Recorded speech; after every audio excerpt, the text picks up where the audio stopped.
Salut, c'est Sonia Mdiapa. Salut à tout le monde. Aujourd'hui, c'est quoi? C'est un nouveau mois qui commence, juin. Il y a 6 mois avant la fin de l'année. 6 mois seulement avant la fin de l'année. Donc là, nous sommes dans une nouvelle saison. Nous sommes dans une nouvelle période. Nous devons enfin, nous devons saisir toutes les opportunités qui nous se présenteront à nous pour vraiment, vraiment voir cette année-là se dérouler d'une manière spéciale. Donc aujourd'hui, je voulais juste parler de quoi? Je voulais juste encourager ces personnes-là qui ont depuis très longtemps eu à vivre avec ce fardeau de culpabilité. Quand je dis culpabilité, je parle de ces gens-là qui sont nés dans des circonstances, je dirais, pas, pas normales, mais qui ont eu à se cacher, à s'en vouloir. Quand je parle de circonstances, je vais parler de quoi? Par exemple, vous êtes né d'une relation d'adultère, vous êtes né après un viol, vous êtes né dans des situations pas normales, pas légales. J'ai une de mes soeurs, un jour je parlais avec elle et elle m'a dit comme ça, elle m'a dit, Sonia, tu sais quoi? Moi comme ça, je suis l'enfant de l'autre. C'est la première fois que j'entendais ça, quoi. Je lui ai demandé, l'enfant de l'autre, là, ça veut dire quoi? Elle me dit, l'enfant de l'autre. Sonia, tu comprends pas? En fait, du genre, mon papa, il était marié à une dame. Et puis ma maman, en fait, était la maîtresse de mon père. Et bon, elle est tombée enceinte de moi et c'est ça, quoi. Donc, je suis l'enfant de l'autre. Il faut qu'on sache une chose. Hein? Les circonstances dans lesquelles nous sommes venus ici sur Terre ne doivent pas déterminer notre fonction. Je répète, les circonstances dans lesquelles nous sommes venus sur cette terre-là ne doivent pas déterminer la fonction pour laquelle nous sommes ici sur la terre. Donc ça veut dire que tu sois né d'une relation de fornication, une relation d'adultère, une relation bizarre, ça ne veut rien déterminer, ça ne doit pas empiéter sur ton pourquoi, ta venue ici. Tu ne dois pas te mélanger. Les fautes de papa sont les fautes de papa. Les fautes de maman sont les fautes de maman. C'est comme ça que je vois. Par rapport à mon expérience, par rapport à ma vie spirituelle, voilà comment moi je détermine une naissance d'un enfant. Je me dis qu'un enfant, avant d'être né, Dieu savait déjà la fonction de l'enfant. Par exemple, l'enfant A Dieu a créé l'enfant A pour que l'enfant A vienne mettre la joie, par exemple, dans la famille B.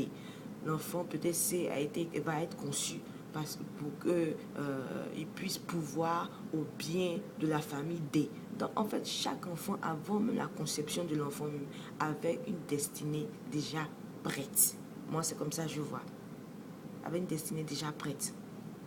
Donc, même si papa ou bien maman ont fait ont été trop, je dirais, n'ont pas usé de sagesse en ce temps-là, avant votre conception, cela ne veut rien, ne détermine pas votre fonction ici sur la terre. Vous êtes venu ici pour un but bien précis. Vous devez savoir pourquoi vous êtes venu ici. Vous ne devez pas marcher après un quart de siècle, plus d'un quart de siècle passé sur la terre. Vous ne devez pas vous en vouloir. Vous ne devez pas vous laisser dominer par ces idées-là qui vous empêchent de réaliser en fond et en comble ce que vous êtes venu chercher. Non, je ne peux pas bien faire parce que j'ai un peu honte de ma manière, de ma vie, ma famille. Non, on ne réfléchit plus comme ça. Les fautes de papa, les fautes de maman sont leurs fautes.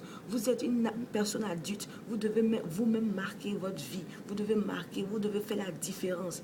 Au fait même, à cause du fait que papa et maman n'ont pas usé de sagesse en ce temps-là pour véhiculer, je dirais, pour vous permettre de faire votre entrée ici sur cette terre-là d'une manière légale, vous devez maintenant je dirais, vous devez faire mieux que papa, vous devez faire mieux que maman, vous devez être la meilleure mère, le meilleur père que papa n'a pas pu être, vous devez être la meilleure personne que papa n'a pas pu être, comme on dit en jargon, ou bien je dirais en nouchi ivoirien, ou papa a zaï là, ou maman a zaï là, toi tu dois bien faire là-bas.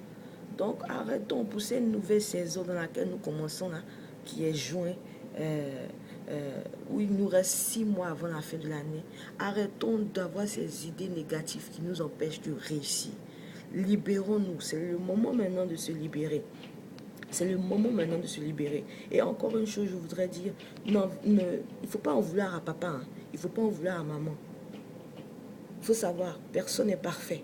On fait tous des erreurs.